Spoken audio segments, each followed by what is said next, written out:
কেমন করে পারেন একজন পেশেন্টের এখান থেকে নিয়ে যায় তার কাছ থেকে টাকা চাইতে? আপনি এত বড় সত্যবাদী, আপনি সত্য কথা বলতেছেন, আর এই ওনার পুত্র সন্তান মারা গেছে, উনি মিথ্যে কথা বলতেছে না? আমার কোনো সাক্ষীর দরকার নাই। আপনি খুলছেন না, নিছেন কেন এটা বলেন। আপনি আগে আগে বলেন আপনি নিছেন কেন সেটা বলেন। আপনারা কে বলছে? নার্স বলছে? তাহলে আপনি নিছেন কেন? আপনার কি জব ডেসক্রিপশনের মধ্যে আছে সিলিন্ডার বহন করা?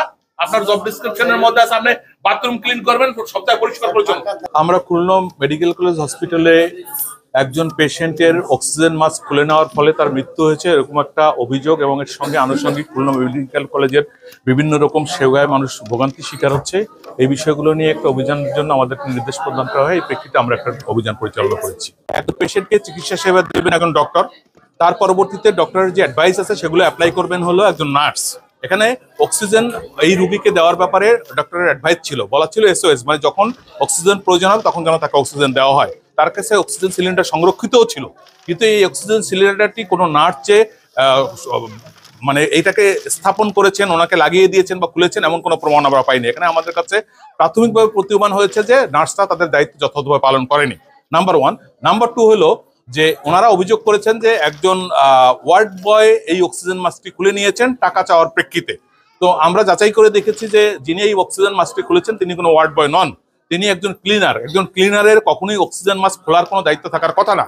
এখানে মনিটরিং এর যে সিস্টেমটা আছে, মনিটরিং সিস্টেমের একটা অভাব পরিলক্ষিত হয়েছে আমাদের কাছে, যে প্রপারলি এই জিনিসটা মনিটরিং করা হয়নি। যদি মনিটরিং করা হতো সেক্ষেত্রে একজন ক্লিনার এই অক্সিজেন মাস্ক খুলতে পারতেন না। এবং এখানে যিনি মৃত্যুবরণ করেছেন তার মাতা ছিলেন তার অ্যাটেন্ডেন্ট হিসাবে, উনিও বলেছেন যে তার কাছে 500 টাকা ঘুষ চেয়েছেন, এবং সেই টাকা না দেওয়ার কারণে উনি অক্সিজেন মাস্ক খুলে নিয়ে আরেকজনকে অন্য এক পেশেন্টের কাছে নিয়ে গিয়েছেন। এই যে বিষয়টা আছে আমরা প্রাথমিকভাবে এটা। বন্ধুরা, হাসপাতাল হচ্ছে মানুষের সেবা দেওয়ার জন্য। হাসপাতালে যদি এরকম ঘটনা ঘটে তাহলে খুব দুঃখজনক হয়ে ওঠে। এই হাসপাতালে একটি ওয়ার্ড বয় এই কাজটি করেছে, বলেছেন যে এই কাজটি কি সঠিক হয়েছে? কাজটি তো সঠিক হয়নি। বন্ধুরা, আপনারা যে দেখেছেন এই ভিডিওটি দেখে আপনারা কি বুঝতে পারছেন? অবশ্যই তাকে জিজ্ঞাসাবাদ করা দরকার, তাকে এই শাস্তির আওতায় আনা দরকার। অবশ্যই আপনাদের ভালো লাগলে ভিডিওটি অবশ্যই লাইক, কমেন্ট, শেয়ার করবেন, সাবস্ক্রাইব করতে ভুলবেন না।